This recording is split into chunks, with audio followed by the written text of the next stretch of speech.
నూతన సంవత్సరంలో ఎన్టీఆర్ జిల్లాలో అన్ని రంగాల్లో 15% వృద్ధి సాధించాలని లక్ష్యంగా పెట్టుకున్నట్లు కలెక్టర్ లక్ష్మీష తెలిపారు. సూక్ష్మ, చిన్న, మధ్యతరహా పరిశ్రమలు జిల్లాలో ఎక్కువగా ఏర్పాటు చేసేలా కృషి చేస్తామన్నారు. విజయవాడను పరిశుభ్ర, హరిత, కాలుష్యరహిత నగరంగా తీర్చిదిద్దుతామని తెలిపారు.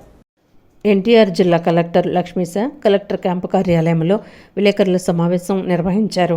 సమావేశంలో ఆయన మాట్లాడుతూ బుడమేరు వరదల సమయంలో రాష్ట్ర ప్రభుత్వం ఎన్టీఆర్ జిల్లా యంత్రాంగం సమర్థవంతంగా పనిచేసిందన్నారు. ప్రజలకు ఇబ్బందులు కలిగించకుండా చర్యలు తీసుకుందని తెలిపారు. ఎన్టీఆర్ జిల్లా అభివృద్ధిలో ముందంజలో ఉందని చెప్పారు. కొత్త లక్ష్యాలతో అన్ని శాఖల సమన్వయంతో ముందుకు వెళ్తామన్నారు. నూతన సంవత్సరంలో ఎన్టీఆర్ జిల్లాలో అన్ని రంగాల్లో 15% వృద్ధి సాధించాలని లక్ష్యంగా పెట్టుకున్నట్లు తెలిపారు. సూక్ష్మ, చిన్న, మధ్యతరహా పరిశ్రమలు జిల్లాలో ఎక్కువగా ఏర్పాటు చేసేలా కృషి చేస్తామన్నారు. విజయవాడను పరిశుభ్రత, హరిత, కాలుష్యరహిత నగరంగా తీర్చిదిద్దుతామని చెప్పారు. పర్యాటకాన్ని మరింత అభివృద్ధి చేస్తామని, అమరావతిని టూరిజం స్పాట్గా మార్చడానికి టూర్ ప్యాకేజీ అమలు చేస్తామన్నారు. జిల్లాలో టూరిస్ట్ గైడ్లు లేని పరిస్థితి ఉందని, టూరిస్ట్ గైడ్లుంటే చారిత్రాత్మక ప్రదేశాల్లో వాటి విశిష్టతను విస్తరిస్తారని, దీనివల్ల ప్రజల్లో ఆసక్తి పెరుగుతుందన్నారు. విజయవాడను టూరిజం సర్క్యూట్గా మారుస్తామని తెలిపారు. రెవెన్యూ సదస్సులకు ప్రజల నుంచి స్పందన వస్తోందన్నారు. విజయవాడ అభివృద్ధిపై ప్రజల నుంచి సూచనలు, సలహాలు స్వీకరిస్తామని అన్నారు.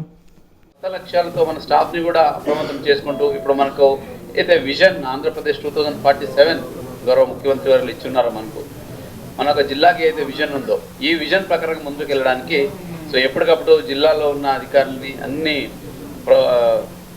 అన్ని డిపార్ట్మెంట్స్ అనుసంధానం చేసుకుంటూ ముందుకు వెళ్ళడానికి మనం ప్రణాళిక చేసుకుంటూ ఉన్నాము. దీంట్లో అగ్రికల్చర్ సెక్టర్లో ముఖ్యంగా చూసుకుంటే మీకు తెలిసే ఉంది.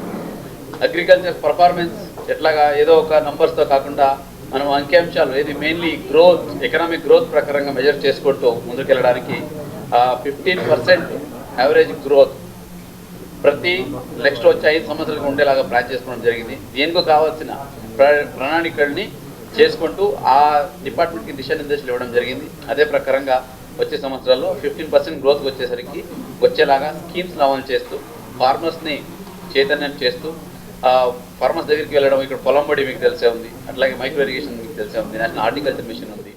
2024వ సంవత్సరంలో పోలీసు శాఖ ఎన్నో సవాళ్లను అధిగమించిందని, ప్రతి సవాలును ధైర్యంగా ఎదుర్కొని పోలీసు శాఖ అద్భుతంగా పనిచేసిందని ఎన్టీఆర్ జిల్లా పోలీస్ కమిషనర్ రాజశేఖర్ బాబు తెలిపారు. ప్రజలకు సేవ చేయడంలో పోలీసు శాఖ నిష్పక్షపాతంగా సేవలు అందించిందన్నారు.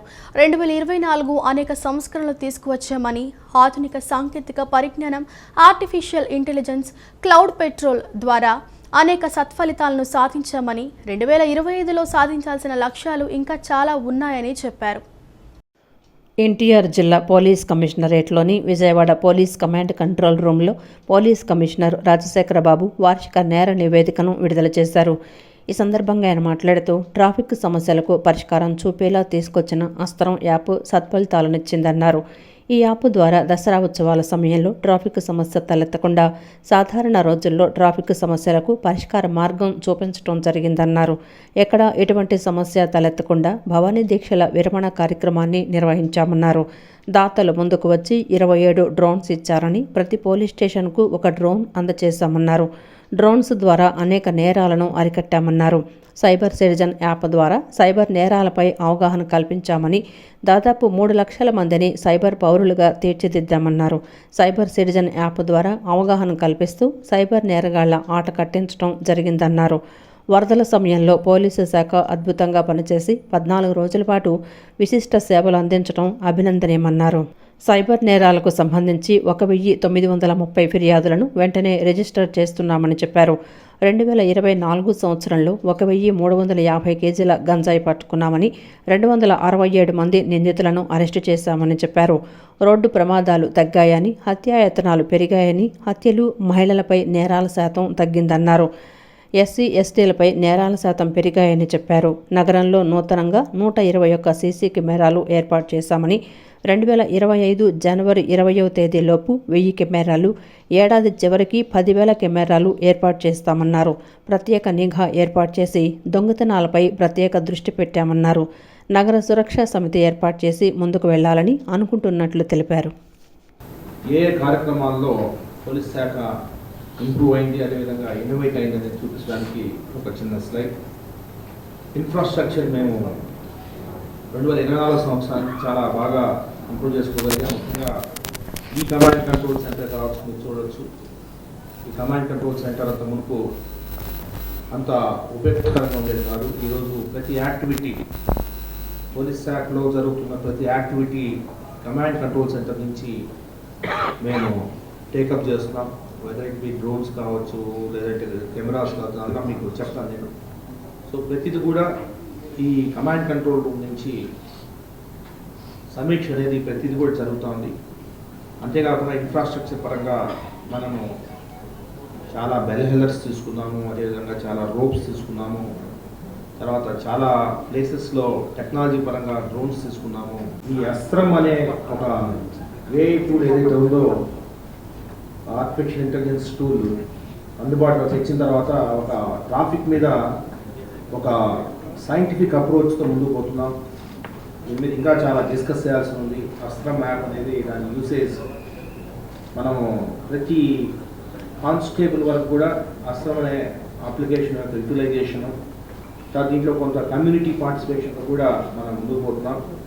త్వరలోనే ఒక అస్త్రం మీదనే ఒక 1 day సెమినార్ ఒకటి ప్లాన్ చేస్తున్నాము. అందులో పాత్రికేయ మిత్రులు కూడా ఇన్వాల్వ్ చేసి అసలు ఏం జరుగుతూ ఉంది, ట్రాఫిక్ ఫ్రంట్లో ఏం జరుగుతూ ఉంది, అసలు ఏ జంక్షన్లో ఏం జరుగుతూ ఉంది, ఎటువంటి ఇంటర్వెన్షన్స్ అవసరం, తర్వాత అసలు ట్రాఫిక్ ఫుట్ ప్రింట్ ఎలా ఉంది, విజయవాడ ట్రాఫిక్ ఫుట్ ప్రింట్ ఎలా ఉంది, దీన్ని రేపు వెస్ట్ బైపాస్ వచ్చిన తర్వాత ఏ విధంగా దీన్ని ఇంప్రూవ్ చేయబోతున్నాం, తర్వాత ఏ విధంగా మనకు కొత్త ఫ్లైఓవర్ రాబోతుంది. సో కొత్త ఫ్లైఓవర్ వచ్చే సందర్భంలో, కన్స్ట్రక్షన్ స్టార్ట్ అయ్యే సందర్భంలో ట్రాఫిక్ ఏ విధంగా మనం డైవర్ట్ చేసుకోవాలి, తర్వాత ఈ ఆర్టిఫిషియల్ ఇంటెలిజెన్స్ టూల్ ఏదైతే ఉందో దీని నుంచి ప్రిడిక్షన్స్ ఎలా చేయాలి, ఫ్యూచర్లో అంటే రేపు ఈ సమయానికి ఎంత కంజెషన్ ఉండబోతుంది, ఏ జంక్షన్స్ ఎంత ఉండబోతుంది, ఇదంతా కూడా ఒక సీసీటీవీలు మన గవర్నమెంట్ పెట్టిన సీసీటీవీస్ 19 ఉన్నాయి.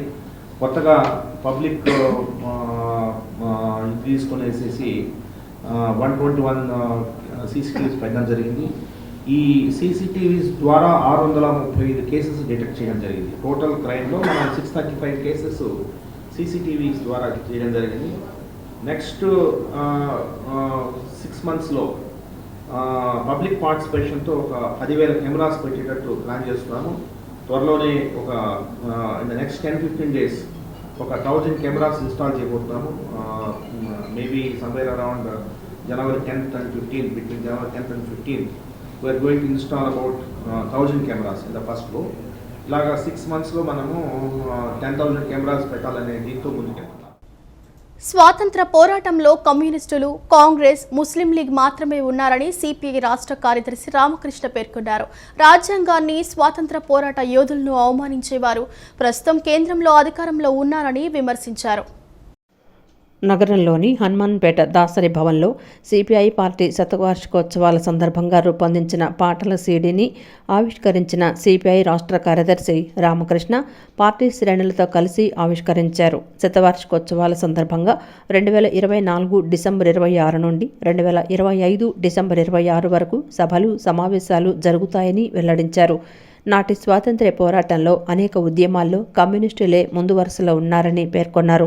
స్వాతంత్ర్య పోరాటంలో కమ్యూనిస్టులు, కాంగ్రెస్, ముస్లిం లీగ్ మాత్రమే ఉన్నాయని, పోరాటాలు సాగించారని వివరించారు. తెలంగాణ సాయుధ పోరాటం, కేరళ ఉన్నప్ప వాయిలార్ పోరాటాలు కమ్యూనిస్టుల ఆధ్వర్యంలో జరిగాయని గుర్తు చేశారు. పార్లమెంట్లో రాజ్యాంగ నిర్మాత బిఆర్ అంబేద్కర్ను అవమానకరంగా వ్యాఖ్యలు చేసిన అమిత్ షాకు వ్యతిరేకంగా ఆందోళన చేశామన్నారు. శతవార్షికోత్సవాల సందర్భంగా ప్రజానాట్య మండలి పాటల సీడీ తయారు చేసిందన్నారు. సిపిఐ పార్టీ శతవసంతాలు ఉత్సవాల సందర్భంగా సినీ గేయ రచయిత చైతన్య ప్రసాద్, నల్లి ధర్మారావు, సినిమా డైరెక్టర్ బాబ్జీ పాటలు రూపొందించారని తెలిపారు. ప్రముఖ సినీ గేయ రచయిత వందేమాతరం శ్రీనివాస్ పాటలు ఆలపించారని తెలిపారు.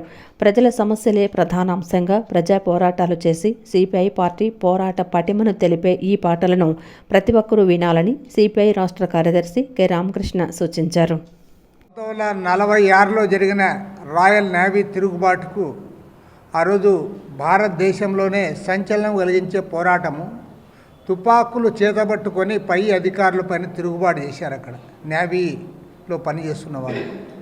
ఆ సందర్భంగా వారి ఓడలపైన వారు 3 జెండాలు ఎగరేశారు. అందులో భారత కమ్యూనిస్ట్ పార్టీ, భారత జాతీయ కాంగ్రెస్, ముస్లిం లీగ్ జెండాలు ఎగురవేశారు. అంటే ఆవాళ స్వాతంత్ర పోరాటంలో పాల్గొన్న 3 రాజకీయ పార్టీలు సిపిఐ, కాంగ్రెస్, అదేవిధంగా ముస్లిం లీగ్ జెండాలు ఎగురవేశారు. ఈ పార్టీ యొక్క శతవార్షికోత్సవ సభలు మన ఆంధ్ర రాష్ట్రంలోని 26 జిల్లాల్లో కూడా ఇవాళ జరుగుతూ ఉన్నాయి.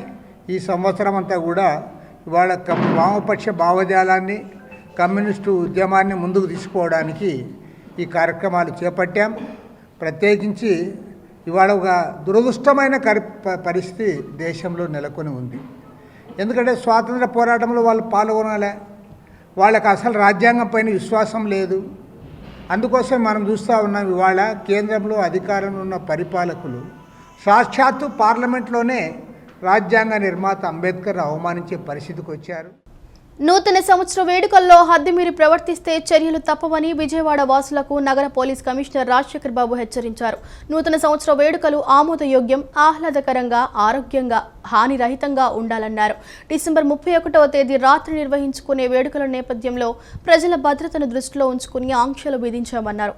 ఈ విషయాన్ని గుర్తించి పోలీసులకు సహకరించాలని ప్రజలకు ఆయన విజ్ఞప్తి చేశారు. కొత్త సంవత్సరం సందర్భంగా అర్ధరాత్రి వేళ రహదారులపై వేడుకలకు అనుమతి లేదని పోలీస్ కమిషనర్ రాజశేఖర బాబు పేర్కొన్నారు. రాత్రి 11 గంటల అనంతరం వాహనాలు జాగ్రత్తగా నడపాలని వాహనదారులకు ఆయన సూచించారు. అతివేగంగా, అజాగ్రత్తగా మద్యం సేవించి వాహనాలు నడపవద్దని హితవు పలికారు. అలాగే ట్రిపుల్ రైడింగ్ ఎట్టి పరిస్థితుల్లో చేయవద్దన్నారు. అదేవిధంగా నగరంలోని ప్రధాన రహదారులు, Bandar road, Eluru road, BRTS రోడ్లపై ట్రాఫిక్ ఆంక్షలు విధించినట్లు తెలిపారు. బెంచ్ సర్కిల్ ఫ్లైఓవర్లు, కొత్త, పాత, కనకదుర్గ ఫ్లైఓవర్లపై ట్రాఫిక్ అనుమతించబడదన్నారు. గుంపులుగా చేరి నడి రోడ్లపై కేకులు కోసి అల్లర్లు చేయవద్దని ముఖ్యంగా యువతకు ఆయన సూచించారు. అదేవిధంగా డిసెంబర్ 31వ తేదీ రాత్రి వేళల్లో రహదారిపై బిగ్గరగా కేకలు వేస్తూ వాహనాలపై తిరగవద్దన్నారు.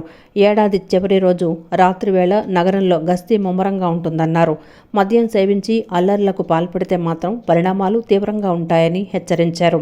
మద్యం సేవించి వాహనాలు నడిపిన వారిపై కఠిన చర్యలు తీసుకుంటామని స్పష్టం చేశారు. ద్విచక్ర వాహనాలకు సైలెన్సర్ తీసి భారీ శబ్దాలతో హోరెత్తించటం, అతివేగంతో రోడ్లపై తిరగటం, వాహనాలు నడుపుతూ విన్యాసాలు ప్రదర్శించటం, బాణసంచ పేల్చడం వంటి చర్యల వలన నగర ప్రజల ప్రశాంతతకు భంగం వాటిల్లుతుందన్నారు. ముఖ్యంగా వృద్ధులు, చిన్నపిల్లలు, రోగులకు ఇబ్బంది కలుగుతుందన్నారు. ఇలాంటి చర్యలకు పాల్పడితే వారిపై తగిన చర్యలు తీసుకుంటామని హెచ్చరించారు. పోలీసుల సూచనలు పాటించి నూతన సంవత్సర వేడుకలు ఆహ్లాదకర వాతావరణంలో జాగ్రత్తగా జరుపుకోవాలని, అలాగే రోడ్డు ప్రమాదాలకు లోను కాకుండా జరుపుకోవాలని ఈ సందర్భంగా ప్రజలకు నగర పోలీస్ కమిషనర్ రాజశేఖర బాబు విజ్ఞప్తి చేశారు. Happy new year. 2025 సంవత్సరంలో ముఖ్యంగా యాక్సిడెంట్స్ 31 తారీఖు అర్ధరాత్రి పోలీస్ ఆంక్షలు ఉన్నాయి. ప్రజలందరూ కూడా దయచేసి పోలీసు ఏదైతే సూచనలు ఇచ్చారో వాటిని తప్పకుండా పాటించి ఎటువంటి పరిస్థితుల్లో యాక్సిడెంట్ అనేది రేపు నైట్కి జరగకూడదు. ఏమేమి చర్యలు, ముఖ్యంగా ఫ్లైఓవర్స్ అనేది బంద్ చేస్తున్నాము. ఫ్లైఓవర్స్లో ఎటువంటి పరిస్థితుల్లో మనం అలౌ చేయము. తర్వాత రేపు నైట్ ఎక్కువ డ్రంక్ అండ్ డ్రైవ్ మీద చాలా నెంబర్ ఆఫ్ టీమ్స్ రేపు ఆపరేట్ చేస్తాయి. దయచేసి మీరు తాగి మాత్రం వాహనం నడపద్దు. మీరు పార్టీ చేసుకోండి, me don't mind, because tomorrow is December 31st. కానీ డ్రైవర్ని ఒకటి పెట్టుకోవాలా. అదేవిధంగా కొన్ని హోటల్స్ కూడా కొన్ని నోటీసెస్ ఇష్యూ చేస్తున్నాము. కొంత డ్రైవర్స్ని సెక్యూరిటీస్ పెట్టుకోండి. ఒకవేళ ఎవరైనా వెళ్ళాలా, డ్రైవింగ్లో డ్రైవర్ లేకుండా వచ్చిన వాళ్ళు, సెల్ఫ్ డ్రైవింగ్లో వచ్చిన వాళ్ళు ఎవరైనా ఆల్కహాల్ కన్జ్యూమ్ చేస్తే ఖచ్చితంగా వారికి డ్రైవర్ నుంచి పంపాలనేది ఒకటి హోటలర్స్కి కొంత ఆదేశాలు జారీ చేస్తున్నాము. అదేవిధంగా ర్యాష్ డ్రైవింగు, తర్వాత triple riding, helmet plus driving, ఇవన్నీ కూడా రేపు నిషిద్ధం. అదర్వైజ్ ఆల్సో నిషిద్ధం. మీరు చూస్తుంటారు ఈ మధ్యనే హెల్మెట్ డ్రైవ్ అనేది గట్టిగా తీసుకోవడం జరిగింది. రేపు ఇంకా ఉధృతంగా ఉంటుంది. సో దయచేసి హెల్మెట్ లేకుండా డ్రైవ్ చేయొద్దు, ట్రిపుల్స్ డ్రైవ్ చేయొద్దు. హాంకింగ్ ఆఫ్ హారన్స్ నిషిద్ధం. మీరు హ్యాపీగా ఉండండి, మీరు హ్యాపీగా జనరల్ ఫస్ట్ చేసుకోండి. బట్ ప్రాణాలు పోతే మనకు చాలా ఇదిగా ఉంటుంది కాబట్టి ఒక మెసేజ్ కూడా పబ్లిక్కి మీ ద్వారా ఇస్తున్నాను. విజయవాడ గుణదల పోలీస్ స్టేషన్ పరిధిలోని పడవల రేవు మధురానగర్ బీఆర్టీఎస్ రోడ్డు వద్ద గుణదల సీఐ వాసిరెడ్డి శ్రీనివాసర్ ప్రత్యేక ట్రాఫిక్ ట్రైన్ నిర్వహించారు. హెల్మెట్ ధరించకపోవడం, పెండింగ్ చలానాలు, సెల్ ఫోన్ మాట్లాడుతూ వాహనం నడపడం, త్రిబుల్ రైడింగ్ చేసిన ద్విచక్ర వాహనదారులకు అపరాధ రుసుములు విధించారు. ట్రాఫిక్ నిబంధనలకు విరుద్ధంగా నడుచుకున్న వాహనదారులకు సీఐ వాసిరెడ్డి శ్రీనివాస్ కౌన్సిలింగ్ నిర్వహించారు. అనంతరం సిఐ వాసిరెడ్డి శ్రీనివాస్ మాట్లాడుతూ గౌరవ హైకోర్టు ఉత్తర్వులు, ఎన్టీఆర్ జిల్లా పోలీస్ కమిషనర్ రాజశేఖర్ బాబు ఆదేశాల ప్రకారం ప్రతిరోజు వాహన తనిఖీలు వేగవంతం చేశామన్నారు. వాహనదారులు తప్పనిసరిగా హెల్మెట్ ధరించడం, సీట్ బెల్ట్ ధరించాలని, లేకుంటే ట్రాఫిక్ నిబంధనలు అతిక్రమిస్తే కేసులు తప్పవని సిఐ వాసిరెడ్డి శ్రీనివాస్ హెచ్చరించారు. గౌరవ న్యాయస్థానాల ఆదేశాల మేరకు యాక్సిడెంట్ల కారణంగా చాలామంది చనిపోతున్నారు కదా, దాన్ని తగ్గించడం కోసం యాక్సిడెంట్ డెత్ రేట్ని పూర్తిగా విజయవాడ సిటీలో జీరోయింగ్ చేయాలని మా గౌరవ commissioner of police Sri SV Rajasekhar Babu గారి ఆదేశాల మేరకు మా విజయవాడ సిటీ పోలీసు అందరూ కూడా ఈ చలానాస్, ఎస్పెషల్లీ హెల్మెట్ లేని డ్రైవింగ్ అనేది చాలా ప్రమాదకరమైన డ్రైవింగు, దాంతో చాలామంది చనిపోవడం అనేది మా దృష్టికి వచ్చింది, మా దర్యాప్తులో తేలింది. కాబట్టి దాన్ని ఎట్టి పరిస్థితుల్లో ఉపేక్షించకుండా హెల్మెట్ డ్రైవింగ్ మీద అవేర్నెస్ చేయడం, ఈ చలానాస్ ఇంపోజ్ చేయడం, సోషల్ మీడియాలో పోస్ట్ చేయడం, ఇంకా ఎన్ని విధాలుగా అనుకుంటే అన్ని విధాలుగా కూడా ఈ హెల్మెట్ మీద పూర్తిగా జీరో టాలరెన్స్ రిగార్డింగ్ హెల్మెట్ అనే విధంగా మేము మా పని మొదలుపెట్టాం. దాంట్లో భాగంగా రేపటి నుంచి విజయవాడ సిటీలో కానీ లేకపోతే వేరు జంక్షన్స్లో ఈ బీఆర్టీఎస్ రోడ్లో కానీ వేరు ప్లేసెస్లో నో హెల్మెట్ నో పర్మిట్ అనే బోర్డులు పెడతామండి. ఎవరైతే హెల్మెట్ పెట్టకుండా ఉంటారో వాళ్ళని ఖచ్చితంగా రోడ్డు మీద పర్మిషన్ డినై చేయబడుతుంది. డిసెంబర్ 31 మీకు తెలిసిందే గవర్నమెంట్ ఆదేశాల మేరకు ఆ రోజు రూల్స్ ఏం ఫ్రేమ్ చేయడం, దాని ప్రకారం పోలీస్ ఇంప్లిమెంట్ చేస్తుంది. ఎవరు కూడా డ్రంక్ అండ్ డ్రైవ్ చేసి డ్రింక్ చేసి డ్రైవ్ చేయరు. ఫీజ్ రీయింబర్స్మెంట్ స్కాలర్షిప్ బకాయిలు 3,900 కోట్ల రూపాయలు తక్షణమే విడుదల చేయాలని ఎన్టీఆర్ జిల్లా వైసీపీ అధ్యక్షుడు దేవినేని అవినాష్ డిమాండ్ చేశారు. పెండింగ్ ఫీజులు ఇవ్వకుండా విద్యార్థుల చదువులు ఎలా ముందుకు సాగుతాయని ప్రశ్నించారు. నగరంలోని గాంధీనగర్ ధర్నా చౌక్ వద్ద ఫీజు రియంబర్స్మెంట్ మరియు స్కాలర్షిప్లు కూటమి ప్రభుత్వం వెంటనే చెల్లించాలని విద్యార్థి యువజన సంఘాలు ఒక్కరోజు నిరాహార దీక్ష చేపట్టారు. ఈ కార్యక్రమానికి ఎన్టీఆర్ జిల్లా వైఎస్ఆర్ కాంగ్రెస్ పార్టీ అధ్యక్షుడు దేవినేని అవినాష్ ముఖ్య అతిథిగా పాల్గొని నిరాహార దీక్ష చేస్తున్న విద్యార్థి నాయకులకు సంఘీభావం తెలిపారు. ఉదయం నుంచి మధ్యాహ్నం వరకు తలపెట్టిన ఫీజు పోరు దీక్షలో పాల్గొన్న విద్యార్థి నాయకులకు దేవినేని అవినాష్ నిమ్మరసం ఇచ్చి దీక్ష విరమింపచేశారు. అనంతరం దేవినేని అవినాష్ మాట్లాడుతూ ఫీజు రియంబర్స్మెంట్ స్కాలర్షిప్ బకాయిలు 3,900 కోట్ల రూపాయలు తక్షణమే విడుదల చేయాలని డిమాండ్ చేశారు. కూటమి ప్రభుత్వం ఫీజు బకాయిలు విడుదల చేయకుండా విద్యార్థుల జీవితాలతో చెలగాటమాడుతోందని విమర్శించారు. ఫీజులు ఇవ్వకుండా విద్యార్థుల చదువులు ఎలా ముందుకు సాగుతాయని ప్రశ్నించారు. ఫీజు రియంబర్స్మెంట్, తల్లికి వందనం ఇవ్వకుండా విద్యార్థుల్ని, తల్లుల్ని కూటమి సర్కారు దగా చేస్తోందన్నారు. ఫీజు బకాయిలపై విద్యార్థి నాయకులు పోరాటం ఆహ్వానించదగిందని, దీనికి వైసీపీ పార్టీ పూర్తి మద్దతిస్తుందన్నారు. ఫీజు రియంబర్స్మెంట్ బకాయిలు వెంటనే చెల్లించాలని చెప్పని ఈరోజు మా అధ్యక్షుడు రవిచంద్ర గారు కానివ్వండి, ఏఎస్ఎఫ్ అధ్యక్షులు వారు కానివ్వండి, మా వైఎస్ఆర్సీయు నాయకులు కానివ్వండి, ఏఎస్ఎఫ్ నాయకులు కానివ్వండి, మిగిలిన విద్యార్థి సంఘాలు అందరితో కలిసి గట్టిగా ఈరోజు నిరాహార దీక్ష కార్యక్రమం చేపట్టడం జరిగింది. ఈరోజు మేము ఒకటే కోరుకుంటున్నాం, ఏదైతే కూటమి ప్రభుత్వం అధికారంలోకి వచ్చే ముందు ఎన్నికల సమయంలో చంద్రబాబు నాయుడు కానివ్వండి, పవన్ కళ్యాణ్ కానివ్వండి, లేకపోతే నారా లోకేష్ కానివ్వండి, బీజేపీ పార్టీ కానివ్వండి, ప్రతి ఒక్కరి గారా మేము సూపర్ 6 హామీలు అమలు పరుస్తాం, లేకపోతే ఫీజు రీయింబర్స్మెంట్ బకాయిలు మేము ఏదో చెల్లిస్తాము, విద్యార్థుల చదువులకు ఎటువంటి ఇబ్బంది లేకుండా మేము చేసుకుంటూ ముందుకు వెళ్తామని చెప్పిన ఒక అబద్ధ హామీలతో ఈరోజు గద్దెనెక్కి పవర్లోకి వచ్చి ఏ ఒక్క హామీ గారు అమలు చేయకుండా, ఏ ఒక్క సంక్షేమ పథకం అమలు చేయకుండా, ఏ ఒక్క విద్యార్థులకి ఫీజు రియంబర్స్మెంట్ కానివ్వండి, తల్లికి వందనం కానీ అందించకుండా ఈరోజు రాష్ట్ర ప్రజానీకాన్ని మోసం చేసే విధంగా ఈరోజు కూటమి ప్రభుత్వం వ్యవహరిస్తుంది. ఈరోజు ఉన్నటువంటి జీవో నెంబర్ 77 రద్దు చేస్తా, అందరికీ ఫీజు రియంబర్స్మెంట్ ఇస్తాడు. మరి జీవో నెంబర్ 77 రద్దు చేయకపోగా తమకు అనుకూలంగా ఉన్నటువంటి వారికి మాత్రం తమ ఉన్నటువంటి కార్యకర్తలకి ఎక్కడ నిరుద్యోగ సైన్యం ఉందో వాళ్ళందరికీ కూడా ఈరోజు నామినేటెడ్ పోస్టులో లక్షలాది రూపాయలు కూడా జీతాలు వెచ్చించి చేస్తున్నారు. అటువంటి కావాల్సిందే తక్షణమే జీవో నెంబర్ 77 రద్దు చేయాలి, విద్యారంగంలో ఫీజు రియంబర్స్మెంట్స్ బకాయిలు విడుదల చేయాలని చెప్పేసి కూడా డిమాండ్ చేస్తున్నాం. లేని పక్షంలో రాష్ట్రంలో ఉన్నటువంటి రాబోయే రోజుల్లో సచివాలయాన్ని కూడా ముట్టడిస్తామని ఈ సందర్భంగా హెచ్చరిస్తాను. రాష్ట్ర వ్యాప్తంగా పెండింగ్లో ఉన్న ఫీజు రియంబర్స్మెంట్ స్కాలర్షిప్ బకాయిలను సుమారు 3,900 కోట్ల రూపాయలని తక్షణమే విడుదల చేయాలని డిమాండ్ చేస్తూ విద్యార్థి సంఘాల ఆధ్వర్యంలో ఈరోజు నిరాహార దీక్ష, ఫీజు పోరు దీక్ష నిర్వహిస్తూ ఉన్నాం. కూటమి ప్రభుత్వం అధికారం చేపట్టిన 6 నెలల్లో ఫీజు బకాయిలను ఇప్పటివరకు చిల్లిగవ్వ కూడా ఇవ్వలేదు. దీని కారణంగా కాలేజీ యాజమాన్యాలు విద్యార్థులను పరీక్షకు హాజరు చేయడం లేదు, ధృవీకరణ పత్రాలు ఇవ్వడం లేదు. ఈ రాష్ట్ర విద్యాశాఖ మంత్రి కేవలం ఒక ట్విట్టర్కి శాఖ మంత్రిగా మాత్రమే మారిపోయి ట్వీట్లు ఇస్తూ ఉన్నాడు. ₹1 కూడా విడుదల చేయలేదు. ఈ దీక్షా కార్యక్రమంలో వైఎస్ఆర్ విద్యార్థి సంఘ రాష్ట్ర వర్కింగ్ ప్రెసిడెంట్ ఏ రవిచంద్ర, ఏఐఎస్ఎఫ్ జాతీయ కార్యదర్శి కె శివారెడ్డి, రాష్ట్ర ప్రధాన కార్యదర్శి బి నాసర్జీ తదితరులు పాల్గొన్నారు. సాంకేతికతను అందిపుచ్చుకుంటూనే నైతిక విలువలు మర్చిపోకూడదని బ్రహ్మశ్రీ సామవేదం షణ్ముగ శర్మ విద్యార్థులకు సూచించారు. విద్య అనేది కేవలం డబ్బు సంపాదన కోసమే కాదని, విద్య ద్వారా వినయం, పరివర్తన, సంస్కారం కోసమన్నారు. మనం ఎంత ఎత్తుకు ఎదిగినా మన మూలాలు, మన కుటుంబాన్ని మర్చిపోకూడదని ఆయన హితవు పలికారు. ఎస్కేపీవీవి హిందూ హైస్కూల్ ఆధ్వర్యంలో విజయవాడ కేబిఎన్ కళాశాల ప్రాంగణంలో విద్య విలువలు అనే అంశంపై బ్రహ్మశ్రీ సామవేదం షణ్ముగ శర్మ ప్రవచన కార్యక్రమం జరిగింది. ఈ సందర్భంగా ఆయన ప్రసంగిస్తూ దేశంలో విద్యా ధోరణి మారిందని చెప్పారు. సాంకేతికత పెరుగుతున్న నేపథ్యంలో ఏఐ టెక్నాలజీలో విద్య నేర్పే స్థాయికి చేరుకున్నామని చెప్పారు. సాంకేతికతను అందిపుచ్చుకుంటూనే నైతిక విలువలు మర్చిపోకూడదన్నారు. విద్య అనేది కేవలం డబ్బు సంపాదన కోసమే కాదని, విద్య ద్వారా వినయం, పరివర్తన, సంస్కారం పొందుతామని చెప్పారు. మనిషి ఉన్నతంగా బతకడం విద్య నేర్పుతుందని పేర్కొన్నారు. వినయం వల్ల అర్హత, ధనం వస్తుందని, ధనంతో ధర్మం సంపాదించాలని, ధర్మం చెయ్యాలని సూచించారు. నీతితో సక్రమంగా ఉపయోగించిన ధనాన్ని ధర్మానికి వినియోగించాలన్నారు. మనం ఎంత ఎత్తుకు ఎదిగినా మన మూలాలు, మన కుటుంబాన్ని మర్చిపోకూడదన్నారు. అలాగే మన దేశాన్ని కూడా మరవద్దని ఆయన వెల్లడించారు. ఏం మాట్లాడతామంటే విద్య వల్ల బాగా డబ్బు సంపాదించే టెక్నిక్స్ తెలియాలి మనకి.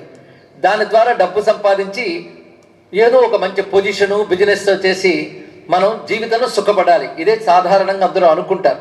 కానీ విద్య ప్రయోజనం ఏమిటి, దానివల్ల సాధించవలసింది ఏమిటో యుగాల క్రితం ఈ దేశ మహర్షి తెలియజేశాడు. విద్యా దదాతి వినయం, వినయాద్యాతి పాత్రత, పాత్రత్వా ధనమాప్నోతి, ధనాధర్మం తతసుఖం. ఇది సాధారణంగా కాస్త మన భాష నేర్చుకున్న ఎవరికైనా ఈ శ్లోకం వచ్చు. కానీ ఇందులో లోతు ఒక్కసారి చెప్పే ప్రయత్నం చేస్తున్నాం. విద్య వల్ల వచ్చేది వినయం అన్నారు. కానీ విద్య వల్ల మొట్టమొదటి అచీవ్మెంట్ ఏంటి రావాలి? వినయం రావాలి. వినయం అంటే అర్థం ఒక ఒబీడియన్స్ అనే అర్థంలో మనం వాడతాం. కానీ వినయం అంటే అది కాదు. వినయం అంటే ట్రైన్డ్ అండ్ లెర్న్డ్, అంటే ఒక ట్రైనింగ్ లెర్నింగ్ ఏదైతే ఉందో దాని వినయం అని పేరు.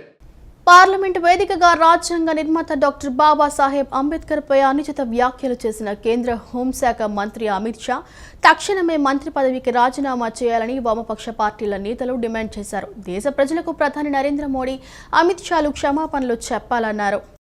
వామపక్ష పార్టీల కేంద్ర కమిటీల పిలుపు మేరకు అంబేద్కర్పై అమిత్ షా చేసిన అనుచిత వ్యాఖ్యలకు నిరసనగా విజయవాడ వామపక్ష పార్టీల ఆధ్వర్యంలో నిరసన కార్యక్రమం చేపట్టారు. బందర్ రోడ్డులోని అంబేద్కర్ స్మృతి వనం వద్ద బ్యానర్ ప్రదర్శించి నినాదాలు చేశారు. అనంతరం సిపిఎం రాష్ట్ర కార్యదర్శి శ్రీనివాసరావు మాట్లాడుతూ భారత రాజ్యాంగం ద్వారా మంత్రి పదవి పొందిన అమిత్ షా అంబేద్కర్పై అనుచితంగా మాట్లాడటం దుర్మార్గమన్నారు. రాజ్యాంగాన్ని మారుస్తామని గతంలో చెప్పారని గుర్తు చేశారు. రాజ్యాంగంపై బీజేపీకి విశ్వాసం లేదన్న విషయం తేటతెల్లమవుతుందన్నారు.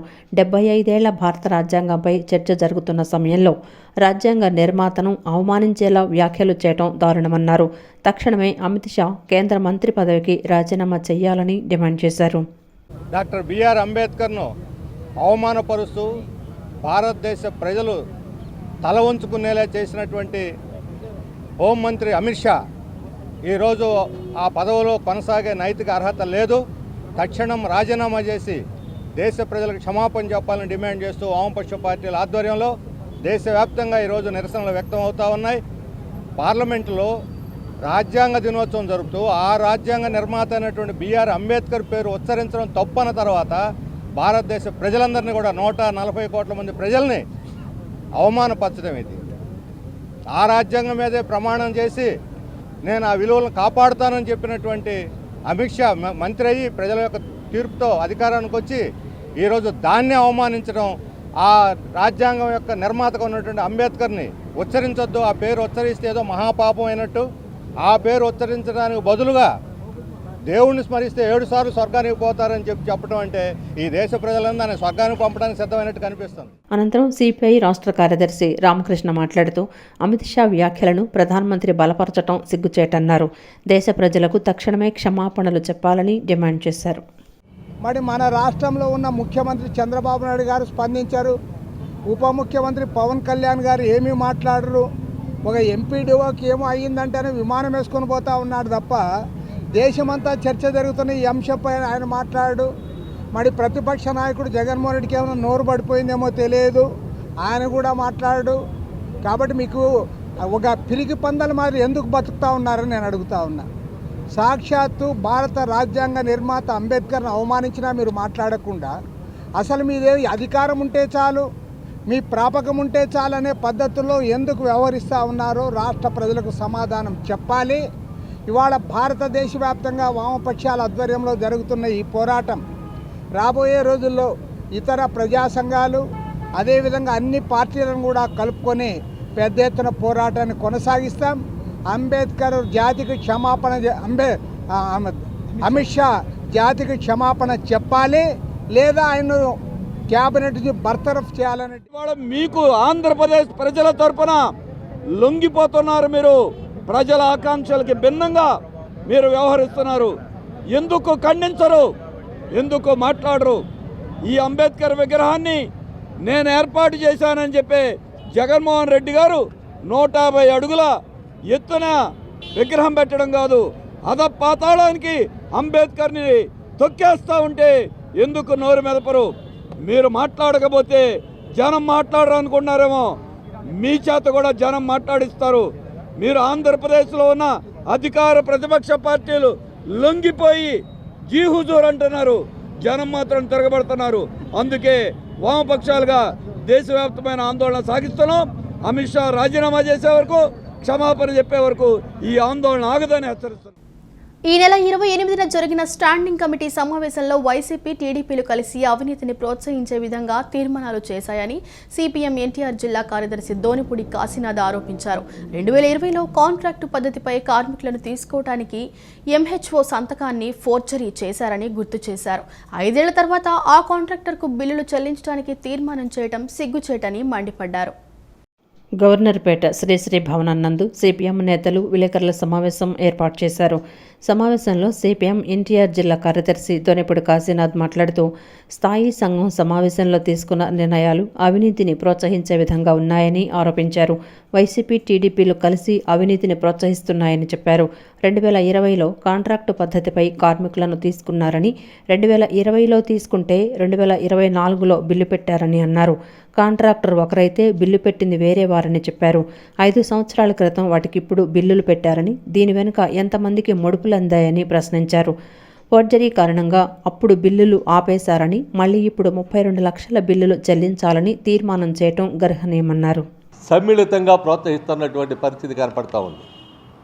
ఈ ఎజెండాలో 3 అంశాలకు సంబంధించి చూసినప్పుడు 2, 3 ఈ అంశాలకి సంబంధించి చూస్తే ఎప్పుడో 2020లో 150 మంది వర్కర్స్ని పెట్టారట. ఆ 150 మంది వర్కర్స్ది 2020లో పెట్టిన దానికి 2024లో బిల్లు పెట్టారు. ఇది ఎంత హాస్యాస్పదమైనటువంటి నిర్ణయం అని చెప్పనేటువంటిది అర్థం కావట్లా. దీంట్లో ఉన్న ఔచిత్యం ఏంటని చెప్పనేటువంటిది కూడా మాకు అర్థం కానిటువంటి పరిస్థితిలో ఉంది. అనంతరం సిపిఎం ఫ్లోర్ లీడర్ బోయ సత్యబాబు మాట్లాడుతూ రాష్ట్రంలో టీడీపీ, విజయవాడ కార్పొరేషన్లో వైసీపీ తోడుదొంగల మాదిరి కార్పొరేషన్ నిధులు కైంకర్యం చేసేందుకు ప్రయత్నం చేస్తున్నారని మండిపడ్డారు. ఎంహెచ్ఓ సంతకాన్ని ఫోర్జరీ చేసిన కాంట్రాక్టర్ బిల్లులు చెల్లించడానికి తీర్మానం చేయటం వెనుక ఎవరి పాత్ర ఉందో చెప్పాలన్నారు. ఎంహెచ్ఓ సంతకాలని ఫోర్జరీ చేసినటువంటి కాంట్రాక్టర్లకి నేడు బిల్లులు ఏ రకంగా చెల్లించేదానికి ముందుకు తీసుకొస్తారు? దీంట్లో మరి విజయవాడ నగరంలో ఉన్న ఎమ్మెల్యేల పాత్ర ఎంత, అలాగే నగర మేయర్ పాత్ర ఎంత, ఈ స్టాండింగ్ కమిటీ సభ్యుల యొక్క పాత్ర ఎంత అనేది నిగ్గు తేల్చాలి, విచారణ జరపాలనేది మేము డిమాండ్ చేస్తున్నాం. మరోవైపు ఈ ఆమోదించిన దాంట్లో కానీ వాయిదాలు వేసిన దాంట్లో చూస్తే సింగిల్ టెండర్లో ఆమోదం పొందే 14 మంది కోట్ చేసినటువంటి టెండర్లని వాయిదాలు పరవం జరిగింది. అంటే దీంట్లో సింగిల్ టెండర్లు దారుల నుంచి మీరు అవినీతి పరంగా అక్రమాల పరంగా అడ్జస్ట్మెంట్ అయ్యారా? 14 మంది వేసినటువంటి పార్కింగ్ టెండర్లని ఎందుకని మీరు వాయిదా వేశారు? జనవరి 3, 4, 5 తేదీలలో తిరువూరు కేంద్రంగా సిపిఎం ఎన్టీఆర్ జిల్లా 25వ మహాసభలు జరగనున్నాయని ఆ పార్టీ నేత డివి కృష్ణ తెలిపారు. సిపిఎం పార్టీ పోరాటాలతో పాటు అనేక సేవా కార్యక్రమాలు చేసిందని గుర్తు చేశారు. 25వ మహాసభ వేదికగా పోరాట కార్యాచరణ ప్రకటిస్తామని ఆయన పేర్కొన్నారు. గవర్నర్పేట శ్రీశ్రీ భవనం నందు సిపిఎం నేతలు విలేకరుల సమావేశం ఏర్పాటు చేశారు. సమావేశంలో సిపిఎం ఎన్టీఆర్ జిల్లా కార్యదర్శి దొనెపూడి కాశీనాథ్ మాట్లాడుతూ స్థాయి సంఘం సమావేశంలో తీసుకున్న నిర్ణయాలు అవినీతిని ప్రోత్సహించే విధంగా ఉన్నాయని ఆరోపించారు. వైసీపీ, టీడీపీలు కలిసి అవినీతిని ప్రోత్సహిస్తున్నాయని చెప్పారు. 2020లో కాంట్రాక్టు పద్ధతిపై కార్మికులను తీసుకున్నారని, 2020లో తీసుకుంటే 2024లో బిల్లు పెట్టారని అన్నారు. కాంట్రాక్టర్ ఒకరైతే బిల్లు పెట్టింది వేరే వారని చెప్పారు. 5 సంవత్సరాల క్రితం వాటికిప్పుడు బిల్లులు పెట్టారని, దీని వెనుక ఎంతమందికి ముడుపులు అందాయని ప్రశ్నించారు. ఫోర్జరీ కారణంగా అప్పుడు బిల్లులు ఆపేశారని, మళ్లీ ఇప్పుడు 32 లక్షల బిల్లులు చెల్లించాలని తీర్మానం చేయటం గర్హనీయమన్నారు. సమ్మిళితంగా ప్రోత్సహిస్తున్నటువంటి పరిస్థితి కనపడతా ఉంది. ఈ ఎజెండాలో 3 అంశాలకు సంబంధించి చూసినప్పుడు 2, 3 ఈ అంశాలకి సంబంధించి చూస్తే ఎప్పుడో 2020లో 150 మంది వర్కర్స్ని పెట్టారట. ఆ 150 మంది వర్కర్స్ది 2020లో పెట్టిన దానికి 2024లో బిల్లు పెట్టారు. ఇది ఎంత హాస్యాస్పదమైనటువంటి నిర్ణయం అని చెప్పనేటువంటిది అర్థం కావట్లా. దీంట్లో ఉన్న ఔచిత్యం ఏంటని చెప్పనేటువంటిది కూడా మాకు అర్థం కానిటువంటి పరిస్థితిలో ఉంది. అనంతరం సిపిఎం ఫ్లోర్ లీడర్ బోయ సత్యబాబు మాట్లాడుతూ రాష్ట్రంలో టీడీపీ, విజయవాడ కార్పొరేషన్లో వైసీపీ తోడుదొంగల మాదిరి కార్పొరేషన్ నిధులు కైంకర్యం చేసేందుకు ప్రయత్నం చేస్తున్నారని మండిపడ్డారు. ఎంహెచ్ఓ సంతకాన్ని ఫోర్జరీ చేసిన కాంట్రాక్టర్ బిల్లులు చెల్లించడానికి తీర్మానం చేయటం వెనుక ఎవరి పాత్ర ఉందో చెప్పాలన్నారు. ఏఎంహెచ్ఓ సంతకాలని ఫోర్జరీ చేసినటువంటి కాంట్రాక్టర్లకి నేడు బిల్లులు ఏ రకంగా చెల్లించేదానికి ముందుకు తీసుకొస్తారు? దీంట్లో మరి విజయవాడ నగరంలో ఉన్న ఎమ్మెల్యేల పాత్ర ఎంత, అలాగే నగర మేయర్ పాత్ర ఎంత, ఈ స్టాండింగ్ కమిటీ సభ్యుల యొక్క పాత్ర ఎంత అనేది నిగ్గు తేల్చాలి, విచారణ జరపాలనేది మేము డిమాండ్ చేస్తున్నాం. మరోవైపు ఈ ఆమోదించిన దాంట్లో కానీ వాయిదాలు వేసిన దాంట్లో చూస్తే సింగిల్ టెండర్లో ఆమోదం పొందే 14 మంది కోట్ చేసినటువంటి టెండర్లని వాయిదాలు పరవం జరిగింది. అంటే దీంట్లో సింగిల్ టెండర్లు దారుల నుంచి మీరు అవినీతి పరంగా అక్రమాల పరంగా అడ్జస్ట్మెంట్ అయ్యారా? 14 మంది వేసినటువంటి పార్కింగ్ టెండర్లని ఎందుకని మీరు వాయిదా వేశారు? విజయవాడ రూరల్ మండలం ప్రసాదంపాడు రవీంద్ర భారతి పాఠశాల నందు నిర్వహించిన చిన్నారుల ఫ్యాన్సీ డ్రెస్ కాంపిటీషన్ కన్నుల పండువగా సాగింది. చిన్నారులు బెజవాడ కనకదుర్గమ్మ, ఛత్రపతి శివాజీ, స్పైడర్ మ్యాన్, రైతు, పోలీసు సాంస్కృతిక వేషధారణలతో వేదికపై చేసిన ప్రదర్శన చూపర్లను కట్టిపడేసింది. విజయవాడ రూరల్ మండలం ప్రసాదంపాడులోని రవీంద్ర భారతి జామిల్లీ క్యాంపస్ నందు నిర్వహించిన ఫ్యాన్సీ డ్రెస్ కాంపిటీషన్స్ చూపరులను విశేషంగా ఆకట్టుకున్నాయి. నేడు, రేపు 2 రోజుల పాటు విద్యార్థులకు వివిధ అంశాల్లో ఫ్యాన్సీ డ్రెస్ పోటీలను నిర్వహిస్తున్నారు. చిన్నారులు చిత్ర విచిత్ర వేషధారణల్లో అందరినీ అలరించారు. చిన్నారులు బెజవాడ కనకదుర్గమ్మ, ఛత్రపతి శివాజీ, స్పైడర్ మ్యాన్, వేద పండితుడు, రైతు, పోలీసు ఇలా పలు రకాల వేషధారణలతో వేదికపై చిన్నారులు చేసిన ప్రదర్శన చూపరులను కట్టిపడేసింది. అనంతరం ప్రిన్సిపల్ ఊర్వశి మాట్లాడుతూ మొదటి ప్రైమరీ విభాగం విద్యార్థులు ఫ్యాన్సీ డ్రెస్ కాంపిటీషన్స్ నిర్వహిస్తున్నట్లు తెలిపారు. ముఖ్యంగా విద్యార్థుల్లో దాగి ఉన్న సృజనాత్మకతను వెలికితీయడంతో పాటు వారిలో ఉన్న భయాన్ని పోగొట్టి ప్రతిభా నైపుణ్యాలు పెంపొందించి వారిని ప్రోత్సహించేందుకు ఈ పోటీలను నిర్వహించామని ప్రిన్సిపల్ ఊర్వశి తెలిపారు. తమ పిల్లలు స్టేజీపై చేసిన ప్రదర్శన తమకెంతో ఆనందాన్ని కలిగించిందని, ఇలాంటి పోటీలు నిర్వహిస్తే సామాజిక అంశాలపై అవగాహన పెరుగుతుందని చిన్నారుల తల్లిదండ్రులు చెప్తున్నారు. ఈ కార్యక్రమంలో రవీంద్ర భారతి విద్యా సంస్థల చైర్మన్ వీరమాచినేని వంశీకృష్ణ, పాఠశాల principal Urvashi, academic director Shanti, academic head Ramadevi, GM Rajesh, Ramesh, Jabilli AD రాము, తులసి, కల్పనతో పాటు పలువురు ఉపాధ్యాయులు, విద్యార్థులు, చిన్నారులు, తల్లిదండ్రులు పాల్గొన్నారు. ఎవ్రీ ఇయర్ మేము రవీంద్ర భారతి స్కూల్లోని జాబిల్లి వింగ్ అంటే consisting the classes of nursery, LKG, UKG, first and second class వాళ్ళకి ఫ్యాన్సీ డ్రెస్ కాంపిటీషన్ అనేది కండక్ట్ చేస్తూ ఉంటాము.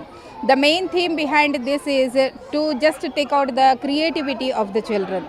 పిల్లల్లోని సృజనాత్మకత ఉంటుంది. సో దాన్ని వెలికి తీసి మనం బయటికి ఒక చేయూతనిచ్చి వాళ్ళకి ఒక ఛాన్స్ ప్రొవైడ్ చేయగలిగినట్లయితే వాళ్ళు ఎంతో అద్భుతంగా ప్రదర్శిస్తారు.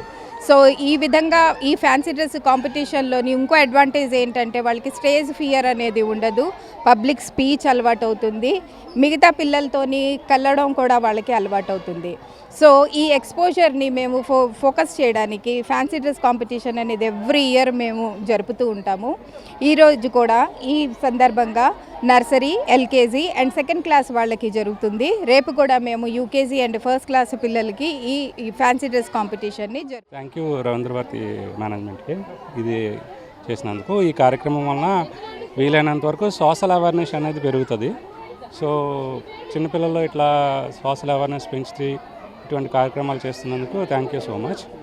ముందు ఇలాంటి కార్యక్రమాలు ఇంకా చేస్తారని చెప్పి ఎక్స్పెక్ట్ చేస్తూ ఇక్కడ స్కూల్లో నర్సరీ వాళ్ళకి కూడా ఫ్యాన్సీ డ్రెస్ కాంపిటీషన్ అనేవి పెట్టడం వల్ల ఏంటి అంటే వాళ్ళలోని ఒక కాన్ఫిడెన్స్ లెవెల్ అనేది పెరుగుతుంది.